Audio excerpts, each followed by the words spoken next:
नमस्कार साथियों, मैं ओम प्रकाश आप सभी का स्वागत करता हूं अपने आपके digital platform top officer classes के। और हम पढ़ रहे थे आपके चौहानों का इतिहास। चौहानों के इतिहास के आज हमारी चौथी क्लास है। तो चलिए बिना किसी टाइम वेस्ट किए हम स्टार्ट करते हैं आज के क्लास को। आपको ज़्यादा से ज़्यादा आप जो वीडियो को लाइक करें, शेयर करें अपने दोस्तों के साथ। तो चलिए शुरुआत करते हैं आज की क्लास के। हम पढ़ रहे थे चौहान डायनेस्टी था, चौहानों का इतिहास पढ़ रहे थे। आज आगे देखेंगे हम इसके बारे में। हमने काफ़ी राजाओं के बारे में देखा। हमने गुवक प्रथम देखा, हमारे वासुदेव देखा, उससे बाद में गुवक प्रथम देखा। उसके बाद चंदन राज देखा, वाघपति राज देखा, हमारे विग्रराज सेकंड देखा, गोविंद थर्ड देखा, अजय राज देखा। आज हम स्टार्ट करेंगे अर्णोराज से। कहाँ से स्टार्ट करेंगे? अर्णोराज से स्टार्ट करेंगे। हम लास्ट क्लास की बात करो तो हम लास्ट क्लास के अंदर पढ़ रहे थे हमारे आपके गोविंद थर्ड पढ़ा था। कौन सा राजा पढ़ा था? गोविंद थर्ड पढ़ा था। गोविंद थर्ड के बारे में थोड़ा आपको वापस रिवाइजन करा दो। ज़्यादा नहीं थी बातें, उसके अंदर दो ही बातें थी। एक बात थी कि जो गोविंद थर्ड था, तो उस गोविंद थर्ड ने जो गजनी के राजा आपके गजनी के राजा को क्या नहीं करने दिया था? मारवाड़ क्रॉस नहीं करने दिया था। और ये किसके अनुसार है? तो मुस्लिम इतिहासकार फरिश्ता के अनुसार। और इसकी उपाधि क्या थी? इसकी उपाधि थी हमारी वेरी गुड। और हम बोलते हैं कि उपाधि किसके अनुसार है? तो ये उपाधि हमारी पृथ्वीराज विजय के अनुसार, जो कि किसकी पुस्तक है? हमारे जयाने की पुस्तक है। ध्यान रखना, पृथ्वीराज रासो किसकी है? चंदबरई की है। और जो पृथ्वीराज विजय पुस्तक है वो किसकी? हमारी तो पुस्तक हमारी जयाने की है। तो इसके बारे में हमने पढ़ा था। उसके बाद हमने स्टार्ट किया था अजय राज। अजय राज के बारे में हमने इंपॉर्टेंट राजा का सा काफ़ी इंपॉर्टेंट राजा है, तो उसके बारे में हमने दो चार बातें देखी। अजय राज के बारे में हमने सबसे प्रथम देखा कि अजय राज है। अजय राज के बारे में हमने क्या देखा? अजय राज के बारे में हमने देखा कि अजय राज 1113 के अंदर अपनी राजधानी कहाँ बनाता? अजमेर बनाता है। यहाँ पर एक किले का निर्माण करवाता है। और उस किले का नाम था हमारे अजय मेरुगढ़। क्या नाम था? अजय मेरुगढ़ या नाम था। उसको आजकल हम तारागढ़ के नाम से जानते हैं। इसका तारागढ़ नाम कैसे हुआ? तो जो हमारे बोलते उड़ना राजकुमार पृथ्वीराज था, इसकी जो गर्लफ्रेंड थी उसका नाम था तारा, और वो यहाँ पर रहती, इसलिए क्या हुआ था? इसका नाम तारागढ़ होता है। इसके अलावा हमने पढ़ा कि ये तारागढ़ हमारे बूंदी के अंदर ही है, वो तारागढ़ अलग है। दोनों के अंदर हमने कल डिफरेंट भी देखे थे। इसके अलावा हमने पढ़ा कि अजय राज के बारे में हमने पढ़ा कि एक गर्जन मातंग को हराता है। गर्जन मातंग कौन थे? तो भाई गजनी के लोग थे जिनको क्या करता है? ये हराता है। इसके अलावा हमने पढ़ा कि ये हमारे जो पासना जैन मंदिर था उसको सोने का कलश पेंट करता है। इसके अलावा ने पढ़ा कि इसकी एक रानी थी जिसका नाम था सोमल देवी या सोमले का, और उसके नाम से चांदी के और तांबे के क्या चला था? हमारे सिक्के चलाता है। ध्यान रखना, सोने और चांदी के नहीं बल्कि सोने और तांबे के क्या चलाता है? सिक्के चलाता है। तो इसके बारे में हमने पढ़ा। इसके अलावा मैं आगे बात करूँ आपके, तो इसके आगे हमने पढ़ा कि और तो क्या पढ़ा इसके बारे में? ये दिगंबरों और श्वेतांबरों के बीच शास्त्रार्थ की अध्यक्षता किया करता था। और अंतिम टाइम में जो ये अपने पुत्र जिसका नाम था अर्णोराज, और अर्णोराज को राजपाट सौंप देता है।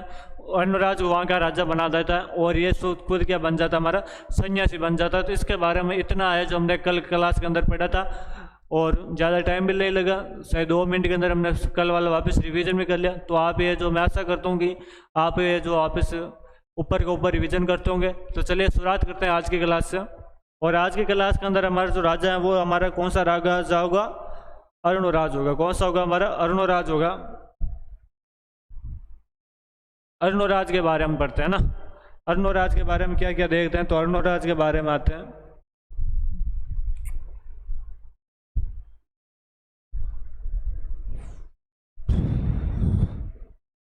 अर्णोराज राजा का क्या नाम? हमारे अर्णोराज। और अर्णोराज किसका पुत्र है? तो अजय राज का पुत्र है। अंतिम टाइम के अंदर अजय राज तो क्या बन जाता है? हमारा सन्यासी बन जाता है। और राजा किसको बना देता था? तो राजा किसको बनाता है? हमारे अर्णोराज को यहाँ का क्या बना देता? राजा बना देता। तो इसके बारे में ध्यान रखना कि अर्णोराज को यहाँ का क्या बना दिया था? राजा बना दिया था। आगे चलते हैं। अर्णोराज के बारे में देखते हैं कि ये इसने क्या किया था। तो अर्णोराज के बारे में देखते हैं कि इसने तुर्कों को हराया था। किसको हराया था? तो ध्यान रखना, इसके बारे में लिखते हैं किसने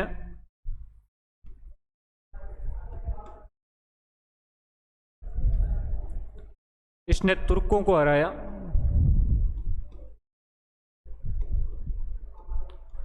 तथा जो युद्ध स्थल था जहाँ पर यह युद्ध हुआ था, और वहाँ पर एक झील का निर्माण करवाता है। ध्यान रखना कि इसने तुर्कों को हराया था। और जहाँ पर हराता है, जहाँ पर युद्ध हुआ था तुर्कों के बीच में और चौहानों के बीच में, जहाँ पर युद्ध हुआ था वहाँ पर एक झील का निर्माण करवाता है। और वो झील कौन सी थी उसके बारे में देखते हैं। तथा यहाँ पर यहाँ पर एक झील का निर्माण करवाता है, झील का क्या करवाता है, निर्माण करवाता है।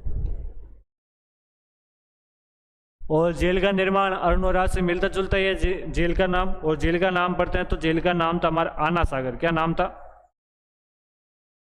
आना सागर झील। तो आना सागर झील का निर्माण कौन करवाता हमारा, तो अरुणोराज इसका क्या करवाता, निर्माण करवाता।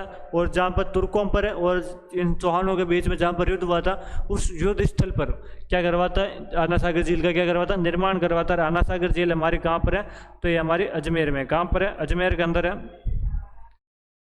इसको अन्ना जी के नाम से भी जानते हैं। अरुणोराज को किसके नाम से जानते हैं, अन्ना जी के नाम से भी जानते हैं। तो ये भी थोड़ा इसके बारे में क्या रखना, ध्यान रखना। आगे चलते हैं अरुणोराज के बारे में कि अरुणोराज के बारे में और क्या क्या हम जानते हैं। अरुणोराज के बारे में यहाँ तक तो आपने सही समझ में आ गया था। आगे आता है कि इसने मालवा का एक राजा था जिसका नाम था नरवर्मन। मालवा के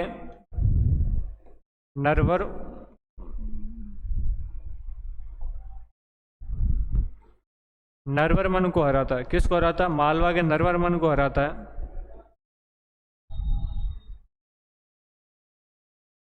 तो ये ध्यान रखना, किसको हराता है, मालवा के नरवर्मन को क्या कराता है, हराता है। तो इसके बारे में ध्यान रखना। और मैं बात करूँ गुजरात के एक राजा को हराता है जिसका नाम था जयसिंह सिंधराज।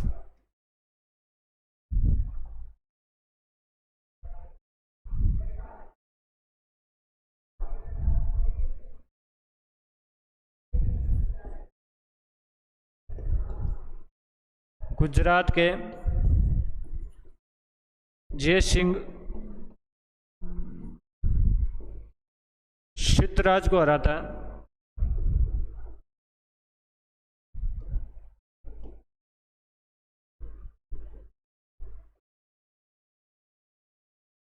गुजरात के किसको हराता है, जयसिंह सिद्धराज को हराता है। आगे मैं बात करूं आपके, उसको हराता है। तथा इसकी एक राजकुमारी थी जिसका नाम था कांचन देवी। क्या नाम था, इसकी राजकुमारी थी जिसका क्या नाम था, हमारे कांचन देवी। और उस कांचन देवी से क्या कर लेता, विवाह कर लेता है। तथा मैं यहाँ पर लिख देता हूँ, तथा इसकी राजकुमारी मतलब किसकी, जयसिंह सिद्धराज की राजकुमारी। तो इसकी राजकुमारी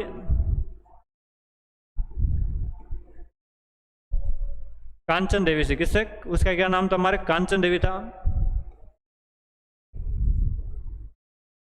कांचन देवी से क्या कर लेता, हमारा विवाह कर लेता।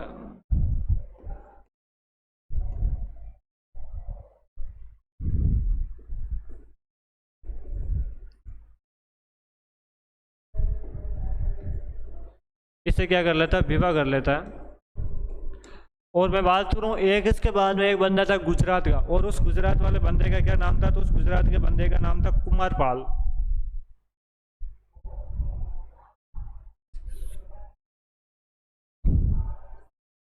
जयसिंह सिद्धराज का पुत्र था जिसका नाम था कुमारपाल। क्या नाम था हमारा, कुमारपाल नाम था, कुमारपाल। बाद में कुमारपाल किसको हराता था, ये वापस अरुणोराज को हराता था। कुमारपाल ने अरुणोराज को हराया।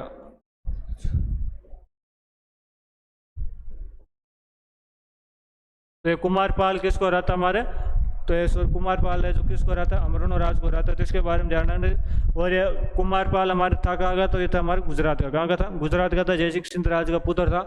तो ये हमारे कहाँ का था, गुजरात का था। तो सबसे पहले तो हमारे जो अरुणोराज है वो जयसिंह सिद्धराज को हराता और उसकी बेटी कांचन देवी से विवाह कर लेता। बाद में उसका बेटा था जयसिंह सिद्धराज है जिसका नाम था कुमारपाल। और कुमारपाल है जो बाद में किसको हराता है, अरुणोराज को हराता है। तो ध्यान रखना कि कौन किसको हरा रहा है। तो ध्यान रखना, पहले तो अरुणोराज उसको हरा रहा है, बाद में अरुणोराज को क्या हरा रहा है, वो हरा रहा है। ध्यान रखना इसके बारे में। इसके अलावा हम बोलते हैं कि इसने पुष्कर में, कहाँ पर, पुष्कर में वराह मंदिर का निर्माण करवाया।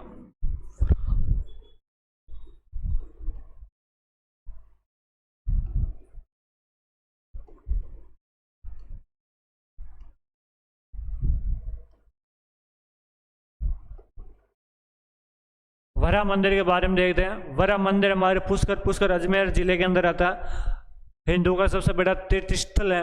हम बोलते हैं कि जब मुगल मेवाड़ संधि हुई थी 1615 के अंदर, 5 फरवरी 1615 के अंदर, तो याद कीजिए मैंने आपको बताया था कि इस संधि के लिए जहांगीर और शाहजहाँ आता है, लेकिन मुगलों की तरफ से जो जहांगीर वो आकर अजमेर पर आकर रुक जाता है और आगे संधि के लिए शाहजहाँ को भेजता है। ये मैंने आपको बात बताई थी। और जब बोलते हैं कि जब वो उधर आता है हमारे, तो जहांगीर वहाँ से अजमेर से आगे आता है और हमारे वहाँ जहांगीरनामा में लिखा था कि मैं इधर आता हूँ तो है जो मैंने आपके हिंदुओं के सबसे बड़े पवित्र स्थल पुष्कर के अंदर आता हूँ, और वहाँ पर मैं एक मंदिर के अंदर जाता हूँ और वहाँ पर मैंने जो एक हिंदू देवता की मूर्ति देखी जिसका उसका जो मुंह है वो सूअर जैसा है, और बाद में उस मूर्ति को तोड़ देता हूँ। तो ध्यान रखना जो वह मंदिर इसकी मूर्ति को कौन तोड़ता है, तो हमारे जहांगीर इसको तोड़ देता है। तो ध्यान रखना वह मंदिर का वैसा होता है कि जो सूअर जैसा मुँह होता है, तो ध्यान रखना वह मंदिर भगवान विष्णु का मंदिर है, इसमें जो कैसा रूप है उनका, तो उनका स्वर जैसा है, उनका कुछ मुँह है, तो इसके बारे में थोड़ा ध्यान रखना। आगे चले हम, तो ये ध्यान रखना इसने पुष्कर के अंदर किसका निर्माण कराया, वरा मंदिर का निर्माण करा था। आगे आता है एक संप्रदाय आता है जिसका नाम था खरतरगत।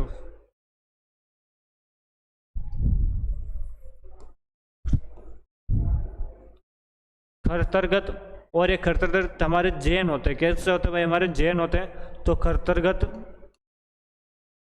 जैन संप्रदाय को भूमि दान देता है,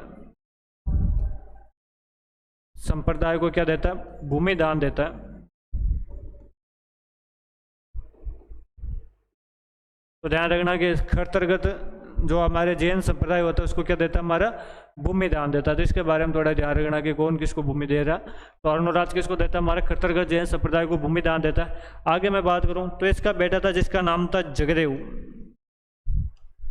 सही, जगदेव के बारे में मैं तो आपको मेवाड़ डिस्ट्रिक्ट के बारे में थोड़ा बताया था, कुंभा पटा रहा था उस टाइम।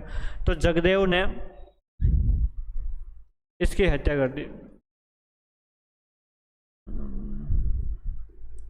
जगदेव कौन है, तो इसका है जो खुद का पुत्र है जगदेव।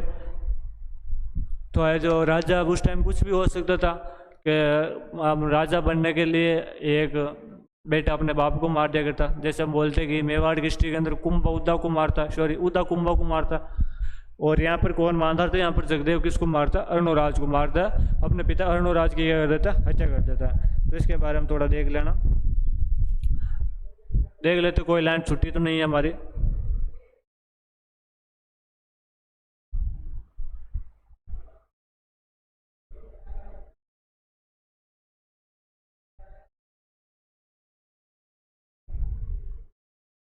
हाँ, तो इसने तुर्कों को हराया तथा युद्ध स्थल पर क्या करवाता, हमारे आना सागर क्या कर रहा था, जेल का निर्माण कराता। ये आना सागर जेल कहाँ पर हमारे, तो ये हमारे अजमेर के अंदर ये जेल स्थित है। तो आना सागर जेल का क्या करवाता, निर्माण करवाता। he defeated the Turks and built Ana Sagar lake at the site of the battle, अर्थात जहाँ पर युद्ध हुआ था उस स्थल पर क्या करवाता, हमारा आना सागर का क्या करवाता, निर्माण करवाता। ये ध्यान रखना कि आना सागर का क्या करवाता, निर्माण करवाता। आगे आता है किसने, मालवा के नरवर्मन को हराया। किसको हराता है, मालवा के नरवर्मन को हराता है। he defeated Naravarman of Malwa, अर्थात जो नरवर्मन था कहाँ का था, हमारा मालवा का था, और उसको क्या कराता, हराता है।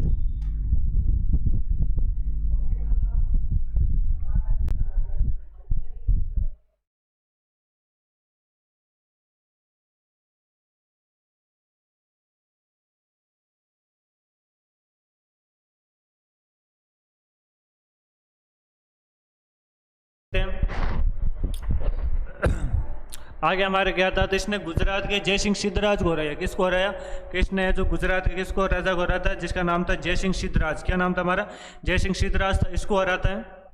आगे देखते हैं हम, इंग्लिश के अंदर क्या लिखा है कि ही डिफीटेड जय सिंह सिद्धराज ऑफ गुजरात, अर्थात ये जय सिंह सिद्धराज को हराता है। जय Singh Siddharaj married his daughter, अर्थात उसकी राजकुमारी कांचन देवी टू अर्णोराज, अर्थात ये अपने उसकी जो बात करते हैं कि जय सिंह सिद्धराज की राजकुमार थी, डॉटर थी, और जिसका क्या नाम था, हमारे कांचन देवी था, और उसके साथ क्या कर लेता, विवाह कर लेता। तो ये इधर लाइन रही, जय सिंह सिद्धराज ने अपनी पुत्री कांचन देवी का विवाह अर्णोराज से करवा दिया। तो यह भी ध्यान रखना। उसके बाद में क्या लिखा है कि Kumarpal of Gujarat defeated of Arnoraj, अर्थात जो कुमारपाल था उसने किसको डिफीटेड कर दिया, किसको हरा दिया, तो इसने किसको हरा दिया, तो हमारे अर्णोराज को हरा दिया था। तो ध्यान रखना कि जो गुजरात के कुमारपाल उसने किसको हराया, अर्णोराज को हराया। आगे चलते हैं, आगे आता है कि he built the Varaha temple of Pushkar. तो इस पुष्कर के अंदर किसका निर्माण करा था, हमारा वरम मंदिर का क्या करवाता, निर्माण करवाता है। तो इसके बारे में जानना, पुष्कर के अंदर किसका निर्माण करा था, वरम मंदिर का निर्माण कराता था। जहांगीर बाद में ये जो मूर्ति तोड़ देते हैं, और इसके अंदर जो भगवान का मुंह है कैसा है, वो सुअर जैसा, कैसा है हमारा, सुअर जैसा मुंह है। तो इसके बारे में थोड़ा ध्यान रखना, सुअर जैसा मुंह है। आगे चल रहे हैं, अगली हमारी लाइन है, ही गिव ए लैंड, ये देता है लैंड यानी भूमि, ग्रांट्स टू द खरतरगढ़ सेट, अर्थात ये जो खरतरगढ़ जो संप्रदाय है उसको क्या देता है, हमारा भूमि दान देता है। तो इसके बारे में देख लेना। आगे चलते हैं इसके बारे में। इसके कोर्ट स्कॉलर है, दरबारी विद्वान है, जैन, इधर लिख देता हूं मैं आपके,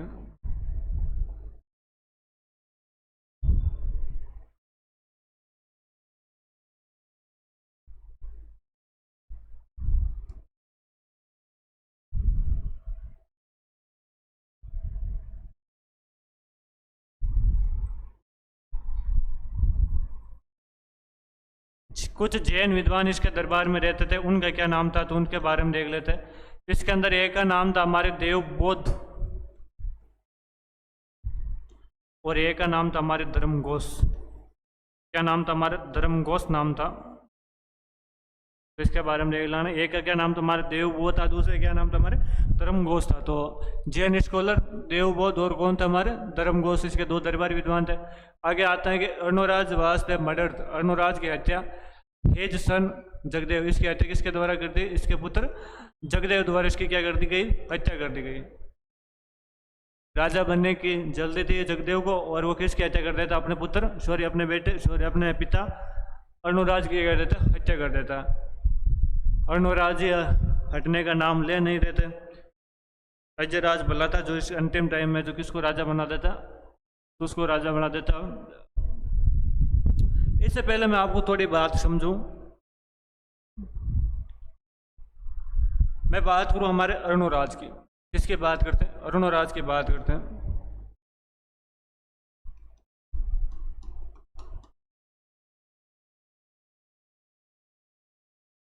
अर्णोराज की बात करते हैं। अर्णोराज के दो रानियां थी। कितनी रानियां थी, दो रानियां थी। एक रानी का नाम था सुधवा रानी, एक रानी का नाम था सुधवा रानी, एक जिसके बारे में हमने जब जस्ट पढ़ाई है उसका क्या नाम था, हमारा कांचन देवी। क्या नाम था, हमारा कांचन देवी नाम था। और कांचन देवी कहाँ की राजकुमारी थी, तो जयसिंह सिद्धराज गुजरात की क्या थी, हमारी राजकुमारी थी। तो एक रानी का हमारा नाम क्या था, सुधवा रानी था, और एक का नाम था हमारा कांचन देवी नाम था। तो सुधवा रानी के दो पुत्र थे, इसके दो पुत्र थे। इसके मैं पुत्रों की बात करूं तो एक का नाम तो था हमारा जगदेव, और एक पुत्र का नाम था विघ्नराज चतुर्थ। एक विघ्नराज सेकंड तो हमारे पहले आ गया था, तो इसका नाम था आपके Vighnaraj second sorry Vighnaraj fourth, Vighnaraj fourth था। तो ध्यान रखना कि अर्णोराज की कितनी रानियां थी, हमारे दो रानियां थी। एक का नाम सुधवा रानी था, और एक का क्या नाम था, हमारे आपके कांचन देवी थी। कांचन देवी गुजरात की जयसिंह सिद्धराज की राजकुमारी थी। और सुधवा रानी हमारे इसके दो बेटे थे, एक का नाम आपके जगदेव था, एक का क्या नाम था, विघ्नराज चतुर्थ था। आगे देखें, जो जगदेव था इसके एक होता है बेटा जिसका नाम था पृथ्वीराज। क्या नाम था हमारा भाई, पृथ्वीराज नाम था।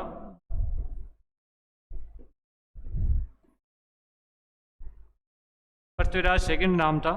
तो ध्यान रखना जो पृथ्वीराज सेकंड है वो किसके टाइम का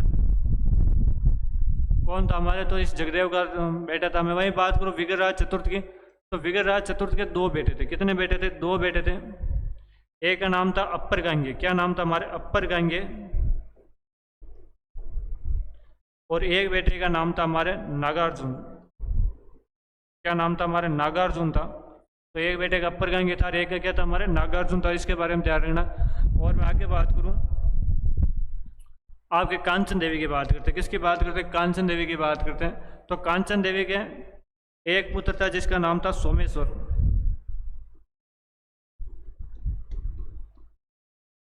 सोमेश्वर था। आगे बात करें सोमेश्वर के, तो सोमेश्वर के दो बेटे होते हैं।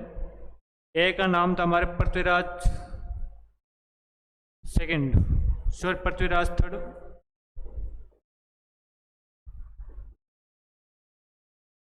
पृथ्वीराज थर्ड नाम था। मैं वहीं बात करूं कि इसके एक और बेटा था जिसका नाम था हमारे हरिराज। क्या नाम था? हमारे हरिराज नाम था।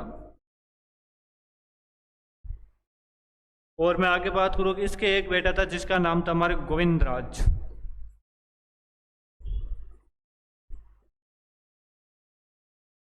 गोविंदराज था। तो ये थोड़ा इनका क्रम ध्यान रखना कि अब मैं आपको बताऊंगा कि कौन है जो किसके बाद में राजा बनता है। तो ध्यान रखना, हमने अर्णोराज तक तो हमने देख लिया कि अर्णोराज के बाद में कौन कौन राजा बनता है। अर्णोराज के बाद में आगे देखेंगे कि अर्णोराज के बाद में अगला राजा कौन बनता है। तो हम बोलते हैं कि जगदेव। जगदेव अर्णोराज की हत्या कर देता है। बाकी के जो सामंत वगैरह थे वो उस जगदेव को वहाँ के राजा एक्सेप्ट नहीं करते हैं, इसको राजा स्वीकार नहीं करते हैं। तो जगदेव तो हो गया कैंसल, यानी एक टाइम के लिए तो जगदेव बनता है, लेकिन बाद में इसको जो वहाँ के सामंत वगैरह नहीं मानते। उसके बाद में राजा बनता है हमारा विग्रराज। कौन बनता है? विग्रराज सेकंड राजा बनता है। ये ध्यान रखना, विग्रराज सेकंड बनता है। विग्रराज सेकंड के बाद में राजा बनता है अपर गांगी। कौन बनता है? हमारा अपर गांगी राजा बनता है। अपर गांगी को हटा देता है और पृथ्वीराज फोर्थ राजा बन जाता है। कौन बन जाता? फोर्थ राजा बनता था। पृथ्वीराज सेकंड राजा बन जाता। पृथ्वीराज सेकंड क्या कहते हैं कि कोई अगला जो उत्तराधिकार नहीं था, इसके लिए बाद में यहाँ पर उत्तराधिकार किसको बनाया? तो अर्णोराज की एक और राज आपके मैं बात करूँ रानी थी जिसका क्या नाम था? हमारा कांचन देवी थी। और कांचन देवी का जो पुत्र था उसका क्या नाम था? सोमेश्वर था। तो इस सोमेश्वर को जो 5 नंबर किसको राजा बनाता? हमारे सोमेश्वर को राजा बनाता है। मैं वही बात करूँ हमारे पृथ्वीराज को, तो इस सोमेश्वर के मरने के बाद अगला राजा कौन बनता हमारा? तो उसके बाद अगला राजा बनता हमारा पृथ्वीराज बनता है। और उसके बाद अगला राजा बनता हमारा गोविंदराज। और गोविंदराज के बाद में अंतिम राजा हमारा कौन बनता है? हरिराज बनता है। कौन बनता है भाई?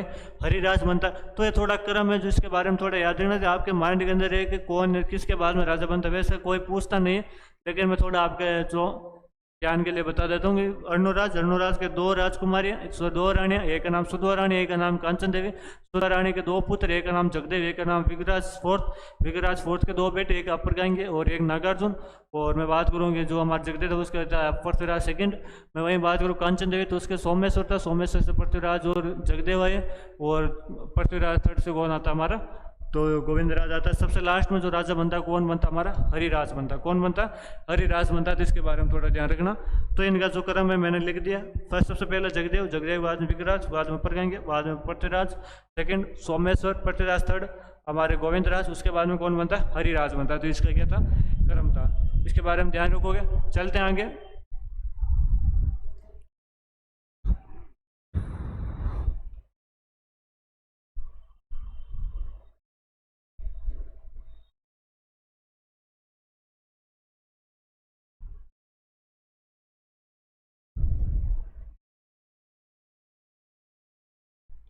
तो विग्रराज फोर्थ हम पढ़ रहे थे।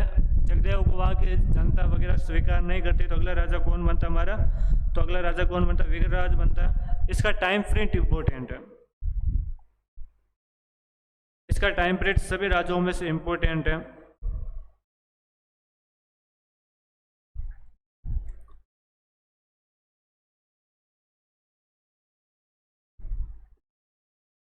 ग्यारह सौ 53 से लेकर 1163 के बीच में ये राज करता है विग्रराज फोर्थ।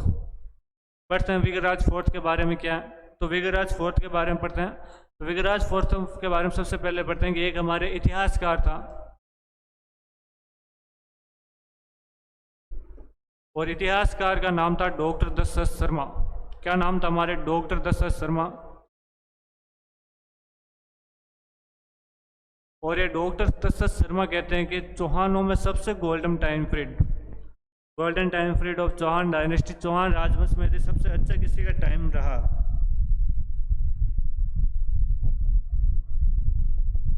वो किसका टाइम रहा हमारे? तो वो हमारे भगीरथ चतुर्थ का टाइम रहा। किसका रहा, हमारे विग्रहराज चतुर्थ का टाइम रहा।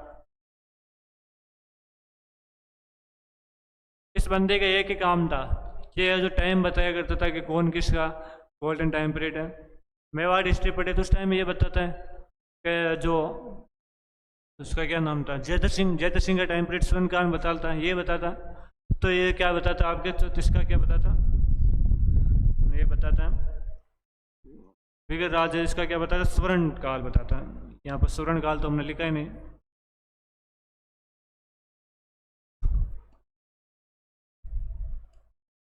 गोल्डन एरा,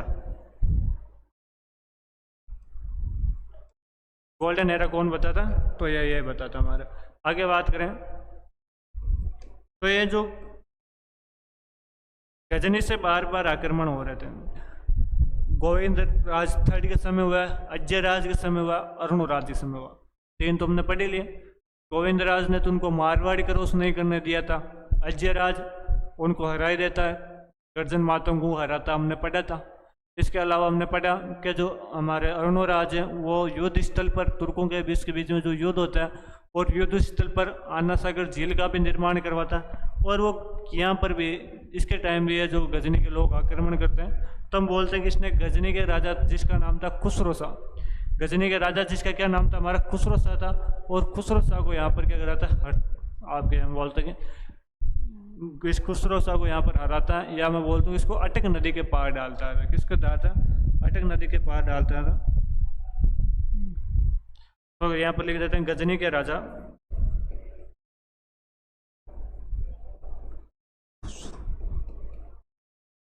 खुसरो शाह को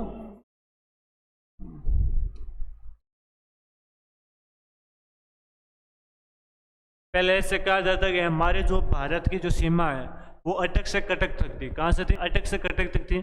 हम बोलते हैं अफगानिस्तान के अंदर एक नदी बहती जिसका नाम है अटक, और कटक जो कि हमारे उड़ीसा के अंदर है। यदि कोई एग्रीकल्चर का स्टूडेंट रहा तो वो शायद पढ़ा होगा कि हमारे जो राष्ट्रीय चावल अनुसंधान संस्थान है, चावल का जो रिसर्च इंस्टीट्यूट है हमारे कटक उड़ीसा के अंदर है। तो उस कटक से लेकर अटक तक हमारे हिंदुस्तान की, भारत की, हमारे ये पूरा क्षेत्रफल है जो भारत का हुआ करता था। और उस अटक नदी से बाद में एक दूसरा साम्राज्य आता था अफगानिस्तान के अंदर, और वहाँ के जो गजनी के लोग थे उनको ये बार बार क्या कराता है, हराता। तो ध्यान रखना कि गजनी के राजाओं को क्या कराता है, हराता है। तो इसके बारे में थोड़ा ध्यान रखना गजनी के राजाओं को। और गजनी के राजा का क्या नाम था, तो उसका नाम था हमारा खुसरो शाह। क्या नाम था, खुसरो शाह। इस खुसरो शाह को क्या कराता है, हराता है। आगे देखते हैं और इसके बारे में क्या है। तो आगे इसके बारे में आता है कि गुजरात का एक बंदा था, वही अभी हमने पढ़ा कुमारपाल। तो गुजरात के कुमारपाल चालुक्य को रहा था।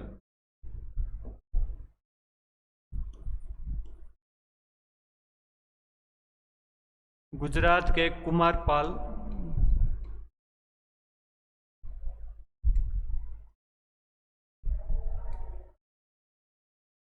डिफाइन करता है इसको, कुमारपाल चालुक्य को हराता है, कुमारपाल चालुक्य को हराता है।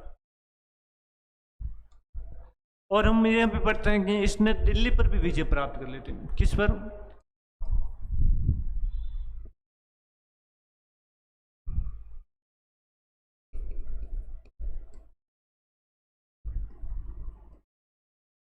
दिल्ली पर।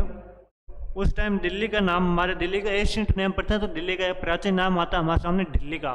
क्या नाम आता है, दिल्ली का नाम आता है। तो ध्यान रखना इसने दिल्ली का पर विजय प्राप्त की थी।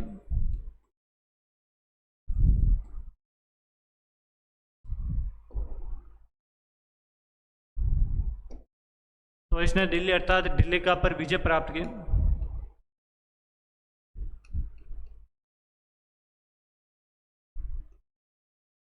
और हम बोलते हैं इस टाइम जब दिल्ली पर यह राज करता है, यहाँ पर आक्रमण करता है, तो यहाँ पर दिल्ली पर तोमरों का राज था। तोमर डायनेस्टी यहाँ पर राज करती थी। और जो तोमर है वो आज से किसके सामंत हो गए, तो ये जो तोमर है वो आज से किसके सामंत हो गए, तो हमारे मेवाड़ वालों के, सॉरी चौहानों के क्या हो गए, अजमेर के चौहानों के क्या हो गए, हमारे सामंत हो गए। तो इसके बारे में ध्यान रखना कि जो चौहान, मैं बात करूँ कि जो दिल्ली के जो तोमर है वो आज से किसके सामंत हो गए, तो किसके सामंत हो गए हमारे, तो हमारे इन चौहानों के क्या हो गए, सामंत हो गए। तो इसने दिल्ली पर था दिल्ली का पर विजय प्राप्त की तथा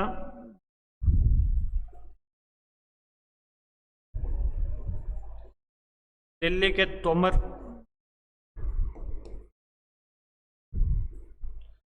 आज से किसके सामंत हो गए?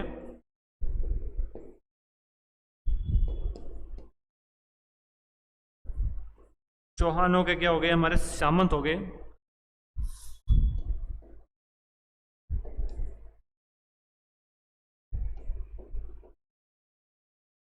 ये वहां पर दिल्ली पर अधिकार नहीं करता, उनको कहता है राजपाट आप ही रहो, मेरे को जो टाइम से टाइम क्या पहुंचा देना, टैक्स पहुंचा देना। तो यहाँ पर जो दिल्ली का राजा को हराता है और यहाँ पर तोमर डायनेस्टी राज करती थी। और आज से जो दिल्ली के तोमर थे वो किसके सामंत हो गए? तो वो किसके सामंत हो गए? हमारे चौहानों के क्या हो गए? सामंत हो गए। तो इसके ध्यान रखना कि दिल्ली पर विजय प्राप्त करने वाला हमारे राजस्थान का मैं वो उनको पहला राजा है। तो दिल्ली पर विजय प्राप्त करने वाला पहला राजा है ना। आगे बढ़ते इसने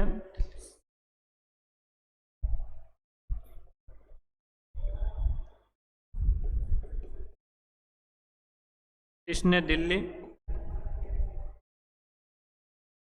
शिवालिक, दिल्ली शिवालिक अभिलेख भी लगवाया।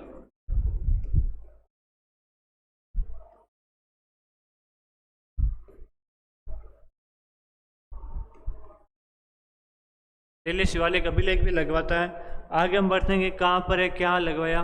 तो हम बोलते हैं कि एक हमने राजा पढ़ा होगा सम्राट अशोक, और अशोक का एक अभिलेख मिलता है हमारे टापरा गांव का, टापरा गांव का अभिलेख मिलता है। और उसके नीचे है जो ये लिखवाता है। तो ध्यान रखना कि जो हमारा दिल्ली शिवालिक अभिलेख है वो कौन लिखवाता है? तो हमारा फिगराज चतुर्थ लिखाता है। और ये कहाँ पर लिखा हुआ है? तो अशोक गांव के टापरा अभिलेख जो है उसके नीचे ये लिखा हुआ है। तो ये भी मैं आपको लाइन लिखा देता हूँ कि कहाँ पर लिखा है। तो टोपरा लेके नीचे लिखा है अशोक है।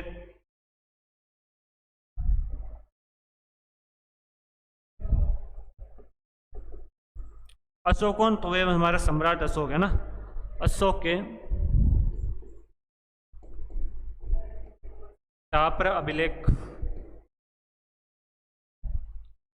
के नीचे लिखा हुआ है।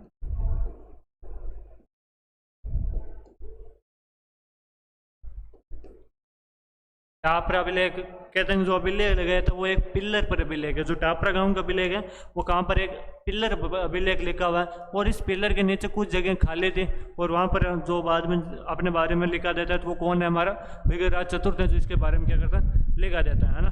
तो इसके बारे में हम पढ़ते हैं आगे। इसके बारे में बात करूँ मैं।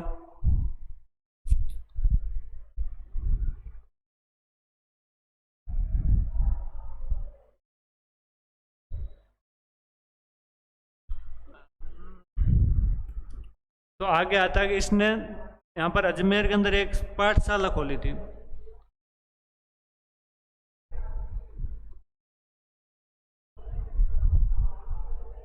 अजमेर में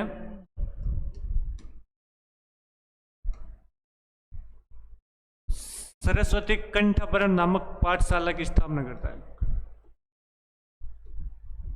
कंठभरण नामक पाठशाला की क्या करता है? स्थापना करता है।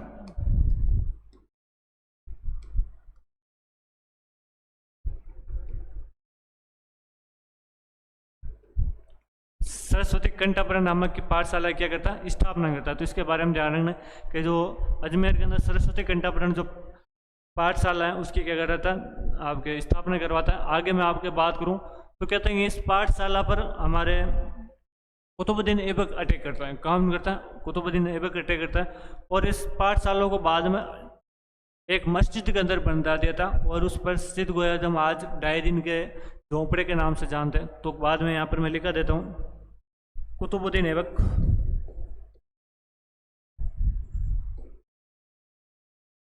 कुतुबुद्दीन ऐबक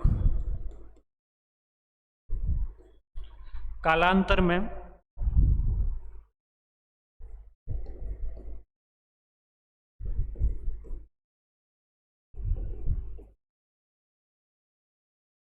इस पाठशाला को तोड़कर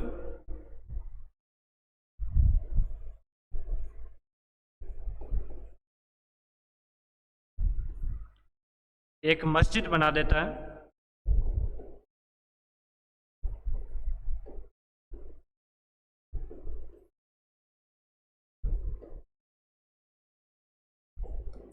और हम बोलते हैं कि उस मस्जिद का क्या नाम था, तो उसका मस्जिद का नाम है ढाई दिन का झोंपड़ा।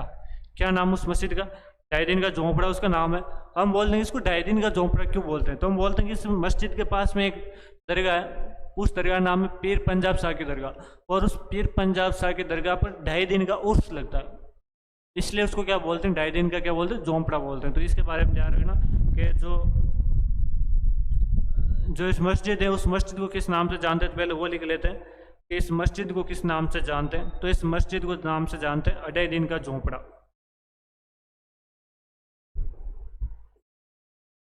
अढ़ाई दिन का झोंपड़ा,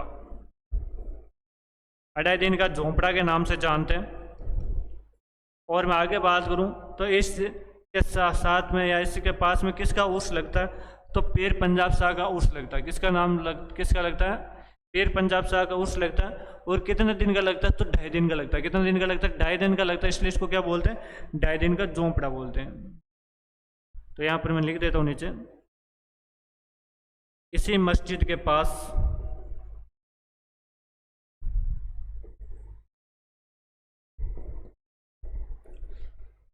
पीर पंजाब शाह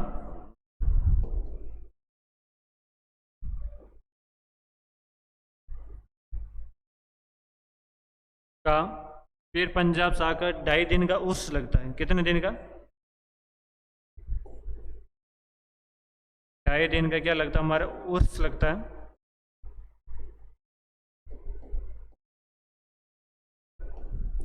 इसलिए इसको क्या बोलते हैं, ढाई दिन का क्या बोलते हैं, झोंपड़ा बोलते हैं। अढ़ाई दिन का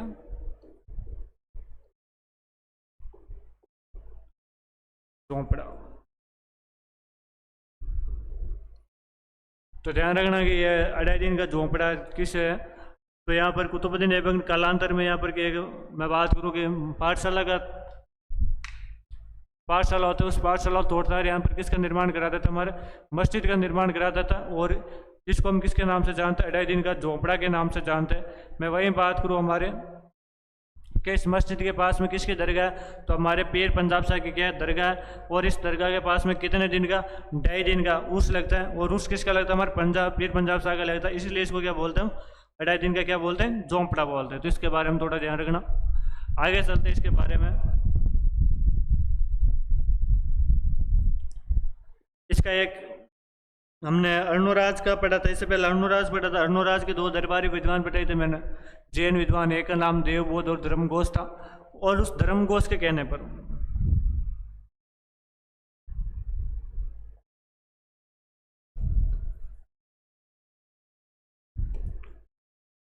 उस धर्मघोष सूर्य के कहने पर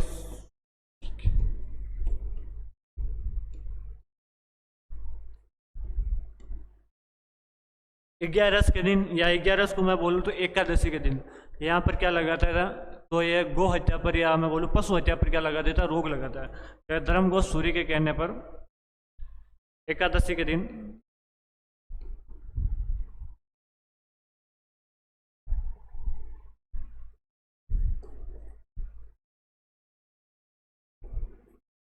पशु हत्या पर क्या लगा देता है, रोक लगा देता है।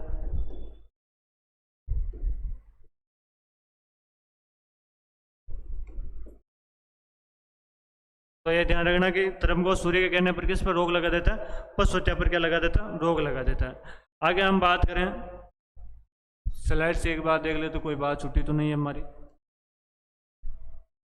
विग्रहराज चतुर्थ, और इसका टाइम पीरियड क्या है हमारा, तो इसका टाइम पीरियड 1153 से 1163।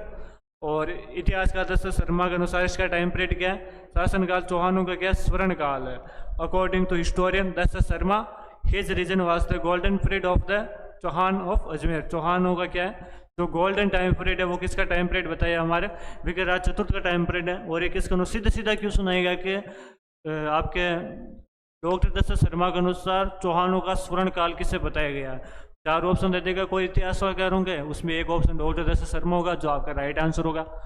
आगे क्या लिखा है, तो आगे लिख रखा है he defeated king the Khusro Shah of Ghazni, अर्थात ये गजनी के राजा खुसरो शाह को हराता है।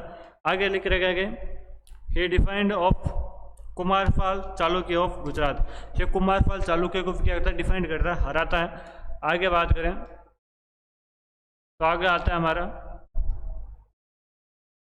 According to the Bijolia inscription के विजुअल अभिलेख के अनुसार he'd conquered Delhi and he'd now become a vassal of the Tomar Chauhan of Delhi. अर्थात आपके जो बिजोली अभिलेख इसके अनुसार दिल्ली पर ये प्राप्त की थी और दिल्ली पर चौहान वंश का जो राज था और जो चौहान आज से किसके सामंत हो गए तो चौहानों के क्या हो गए हमारे सामंत हो गए। ये बात मैंने बता दी आपको। आगे तो आगे बात करूं इसमें लिखा है कि इसने अजमेर में कहाँ पर अजमेर में सरस्वती कंठाभरण नामक संस्कृत पाठशाला की क्या करता है स्थापना करता है। एस्टेब्लिश्ड सरस्वती कंठाभरण संस्कृत स्कूल और अजमेर के अंदर किसकी स्थापना करता है संस्कृत कंठाभरण नामक आपके पाठशाला की स्थापना करता है। आगे बात करें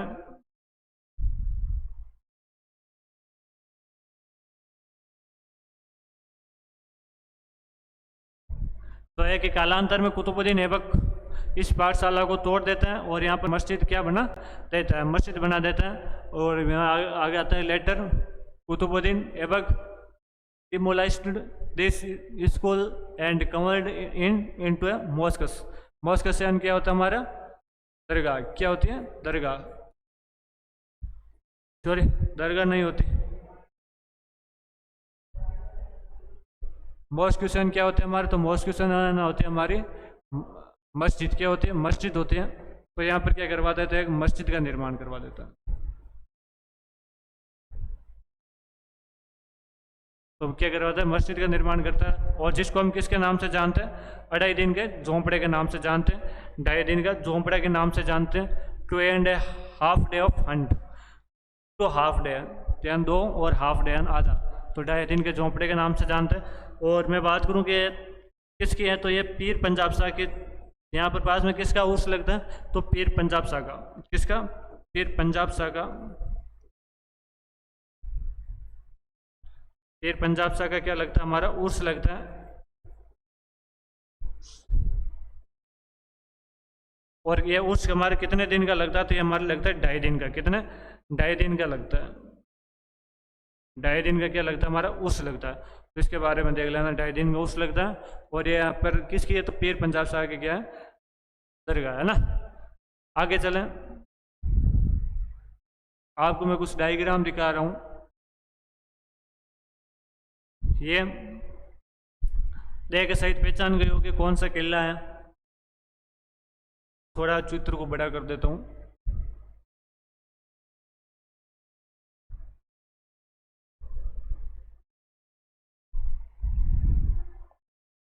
इस किले के बारे में इसके निर्माणकर्ता के बारे में हमने आज देखा था। इसका निर्माणकर्ता कौन है तो हमने देखा कि यह जो किला है इसका निर्माण इस किले का जो नाम है वो हमारा तारागढ़। क्या नाम हमारा तारागढ़ नाम है। तारागढ़ इस किले का नाम है। और इस जो तारागढ़ किला है इसका निर्माण कौन करवाता है। इस तारागढ़ किले का निर्माण कौन करवाता तो इसका निर्माण करवाता हमारा अजय राज। कौन करवाता अजय राज इसका निर्माण करवाता।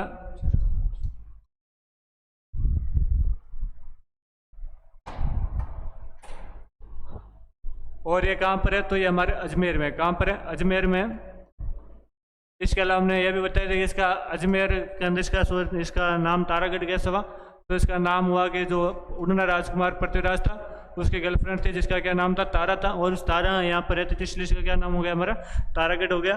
तो यहाँ पे जो तारागढ़ किला देख सकते हो तारागढ़ किले के बारे में ये हमारा तारागढ़ फोर्ट है।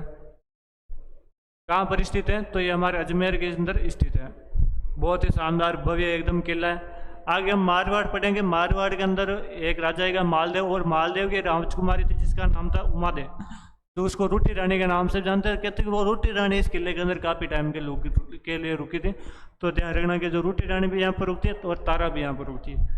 आगे एक और चित्र आता है हमारा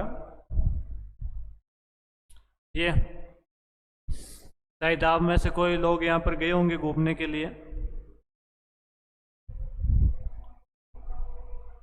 जगह के नाम की बात करूं तो इसको क्या नाम है तो इसका नाम है 2.5 दिन का झोंपड़ा।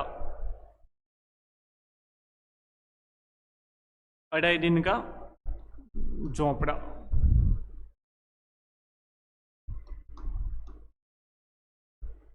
अलाउद्दीन का झोंपड़ा के नाम से जानते हैं। और इसका निर्माण कौन करवाता हमारा, तो कुतुबुद्दीन ऐबक। कौन करवाता? कुतुबुद्दीन ऐबक इसका क्या करवाता? निर्माण करवाता। और पहले ये क्या थे, तो ये पहले थे हमारे सरस्वती कंठापुर नामक संस्कृत पाठशाला थी। तो ये हमारा है भाई अलाउद्दीन का झोंपड़ा, अजमेर के अंदर स्थित है। ये भी कहाँ पर है हमारा? अजमेर के अंदर, अजमेर के अंदर स्थित है। आगे चले देख लेना एक बार वापस डायग्राम को।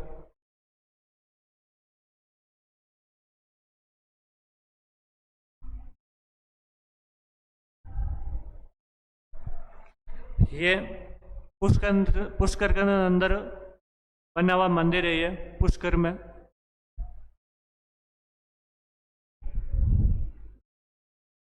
इस मंदिर की बात करूं तो इस मंदिर को हम किस मंदिर के नाम से जानते हैं? वराह मंदिर के नाम से जानते हैं। वराह मंदिर जो भी कहाँ पे हमारा पुष्कर के अंदर है। और इसका निर्माण कौन करवाता है? तो इसके मैं निर्माण की बात करूं, कंस्ट्रक्शन इसका जो निर्माण है वो कौन करवाता हमारा? तो इसका निर्माण करवाने वाले बंदे का क्या नाम था? अरुणोराज था। क्या नाम था हमारा? अरुणोराज नाम था। और इसके अंदर जो भगवान विष्णु की मूर्ति वो कैसी है? सुअर जैसा मुंह है, अर्थात वरा रूप के अंदर इसकी मूर्ति है। पुष्कर के अंदर ये मंदिर बना हुआ है, देख सकते हो आप डायग्राम।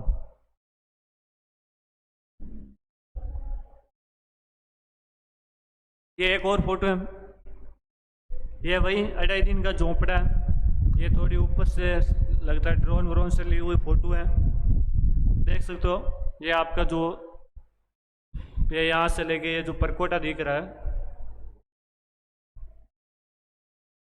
ये हमारा अलाउद्दीन का झोंपड़ा है। क्या? अलाउद्दीन का झोंपड़ा।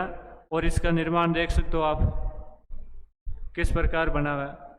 कई लोगों के माइंड के अंदर ये गलतफहमी होती है कि सर इसका निर्माण है जो अलाउद्दीन के अंदर पूरा हुआ था इसलिए इसको अलाउद्दीन का झोंपड़ा बोलते। नहीं, ऐसा नहीं है। इसके पास में पीर पंजाब साहब की दरगाह, और उस दरगाह के अंदर हम बात करते हैं कि कितने दिन का उर्स लगता है, तो 2.5 दिन का उर्स लगता है, इसलिए इसको हम क्या बोलते हैं? तो इसको हम किसके नाम से जानते हैं? तो इसको नाम से जानते हैं अलाउद्दीन के झोंपड़े के नाम से जानते हैं। तो हमारा अलाउद्दीन का झोंपड़ा है। आज की क्लास काफ़ी लंबी हो गई, विग्रह चतुर्थ हमारा पूरा नहीं हुआ। कल इसके बारे में और बातें हैं जिनके बारे में डिस्कस करेंगे।